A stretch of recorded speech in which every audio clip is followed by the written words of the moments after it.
Thot njerëzit që vuajnë nga ego edhe në momentet e vdekjes, ato i kanë duart e mbledhura, trupin e mbledhur kështu. Ne kemi ardhur pa asgjë, lakuriq, edhe të tillë do kthehemi prapë. Secili dëshiron të jetojë i lumtur. Dhe kur flasëm të jetojë i lumtur, më së miri ta jetoj atë jetën që meritoj. Dhe për mua suksesi më i madh në jetë është të jetosh jetën të cilën ti dëshiron. Dhe nëse nuk e jeton jetën të cilën dëshiron, atëherë duhet të ulesh në qetësi dhe të shikosh se ku ke devijuar, çfarë ka ndodhur, në çfarë labirinti je, sa e ke dëgjuar veten e kështu me radhë. Shpirti e din ku duhet shkosh. Nëse nuk e dëgjon shpirtin, dije se... Mendjen jonë dhe një. Jo, mendja është shërbetari jonë, shpirti është shefi.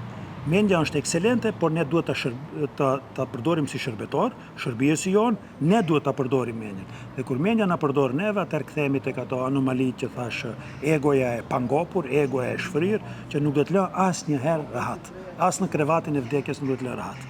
Është shumë e sikletshme, sipas analizave që di, të vdesësh me egon në krevat.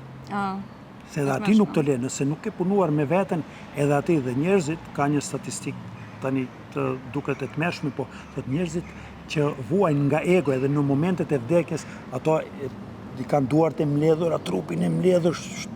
Kam frikë ta japin jetën, ndërkohë që jeta asnjëherë s'ka qenë e jona, apo jo, e kemi marrë dhe e kthejmë. Exactly, ose si thuan anglezët, they cannot let it go. Kapën, çfarë do bëj me ndërtesat, me karrierën, me famën, me lekët, me... Jo, të gjithë do t'i lësh këtu. Ne kemi ardhur pa asgjë, lakuriq, edhe të tillë do kthehemi prapë. Por tërë jetën jetojmë duke menduar se posedojmë diçka. Ne nuk posedojmë asgjë, xhamazie. Gjithçka që ne mendojmë se posedojmë, na është huazuar për të shërbyer. Dhe arsyeja pse kemi ardhur në këtë planet është që të shërbejmë njëri tjetrit. Aty që ndron fuqia e një bashkëjetese të mirëfillshme.